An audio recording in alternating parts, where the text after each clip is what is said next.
సంతానలేమితో బాధపడుతున్నారా? 899 రూపాయలకే fertility assessment package. వివరాలకి సంప్రదించండి. ఏజ్ అనేది ప్రెగ్నెన్సీ, దీనికి రిలేషన్ ఏంటి? చాలామంది నానా రకాల వీడియోస్ వింటున్నారు, ఎన్నో డౌట్స్తో వస్తున్నారు. సో లేడీస్ అండ్ జెంటిల్మెన్ వినండి, ఏజ్కి ఫర్టిలిటీకి చాలా కోరిలేషన్ ఉంది అన్నమాట. మీరు గమనిస్తే నార్మల్గా ఒక ఫర్టిలిటీ విండో అని ఉంటుంది. ఫర్టిలిటీ విండో ఏంటి అంటే అది ఆ టైంలోనే ప్రెగ్నెన్సీ అనేది హైయెస్ట్ సక్సెస్ రేట్ అనమాట. ఒక లేడీలీ ఫస్ట్ మనం డిస్కస్ చేద్దాం. ఫస్ట్ పీరియడ్స్ అనేది ఒక 10 to 12 years లో పీరియడ్స్ అవుతుంది గర్ల్స్ కి. తర్వాత ఎవ్రీ మంత్ నెలసరి కొంచెం ఇర్రెగ్యులర్ ఉంటుంది, తర్వాత రెగ్యులర్ అయ్యి ఒక 23 నుంచి 29 వరకు హైయెస్ట్ ప్రెగ్నెన్సీ ఛాన్స్ అనమాట. డాక్టర్ దగ్గర వెళ్ళాల్సింది అవసరం లేదు. ఆ ఫర్టిలిటీ విండో అనేది ఓపెన్గా ఉంటుంది ఆ టైంలో. చాలా ముందు చూస్తే ఒక 20 years బ్యాక్ ఈ ఏజ్లో పెళ్ళి అయిపోయేది లేడీస్కి, తొందరగా పిల్లలు కనేవాళ్ళు. ఇలా డాక్టర్ దగ్గర వెళ్ళాల్సింది అవసరమే లేకుండే, అందరికీ న్యాచురల్ ప్రెగ్నెన్సీ వచ్చేది. ఇప్పుడు పెళ్ళినే 30 years అంటే విండో క్లోజ్ అయ్యేటప్పుడు అందరు ప్లాన్ చేసుకుంటున్నారు. పిల్లలు అయితే 35 తర్వాత అనుకుంటున్నారు. సో ఫర్టిలిటీ విండో క్లోజ్ అయినప్పుడు ఎగ్ కౌంట్ తగ్గుతుంది, ఏఎంహెచ్ తగ్గుతుంది, chance of pregnancy per cycle కూడా తగ్గిపోతుంది, ఫీకండిటీ అంటాం. సో ఎప్పుడు యాజ్ అ లేడీ అవేర్నెస్ కోసమే, భయపెట్టించడానికి కాదు. 30 లోపల న్యాచురల్గా ప్రెగ్నెన్సీ అయిపోతే బెస్ట్. బట్ స్టిల్ 30 మిస్ అయింది అనుకోండి, 30 to 35 ఏజ్ వాళ్ళు అట్లీస్ట్ ఒక్కసారి డాక్టర్ దగ్గర వచ్చి మీ ఎగ్ కౌంట్ అండ్ అంతా బాగానే ఉందా, బాగుందంటే యూ కెన్ న్యాచురలీ ట్రై, మీ ఏం వరి అవ్వాల్సింది అవసరం లేదు.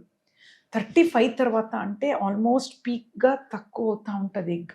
ఎందుకంటే ఎగ్ 0 ఉందనుకోండి ఇంకా న్యాచురల్ ప్రెగ్నెన్సీ ఛాన్స్ చాలా తక్కువ, అండ్ ట్రీట్మెంట్ వల్ల కూడా తక్కువ అవుతుంది. అండ్ 40 తర్వాత ఫైబ్రాయిడ్స్ కానీ లేదంటే ఇంకా ఎన్నెన్నో ప్రాబ్లమ్స్, గర్భాశయంలో పీరియడ్స్ ఇర్రెగ్యులర్ అవ్వటము, హెవీ బ్లీడింగ్ కానీ, పెయిన్, ఎండోమెట్రియోసిస్ ఇవన్నీ ఎక్కువ అవుతాయి అన్నమాట. So ideally ladies age plays a very important role అన్నమాట.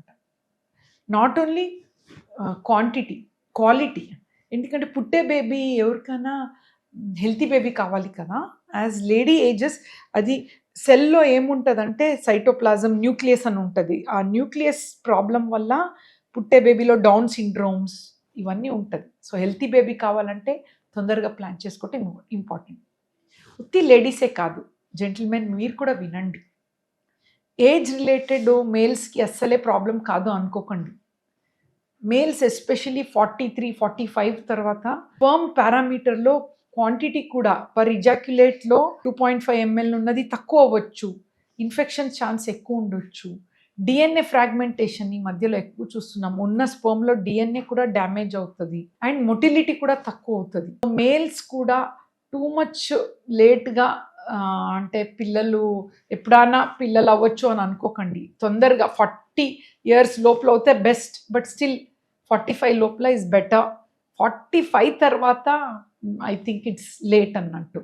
సో డెఫినెట్లీ ఒక్కసారి స్పెర్మ్ కౌంట్ చూపించుకోవాలి ఎలా ఉంది.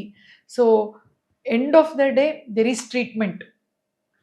Early planning is less stress, and ఎన్నో ట్రీట్మెంట్ మొడాలిటీస్ కూడా ఉంటుంది ఎర్లీగా ప్లాన్ చేసుకుంటే. ఇన్ఫ్యాక్ట్ న్యాచురల్ ప్రెగ్నెన్సీనే we all want you all to conceive.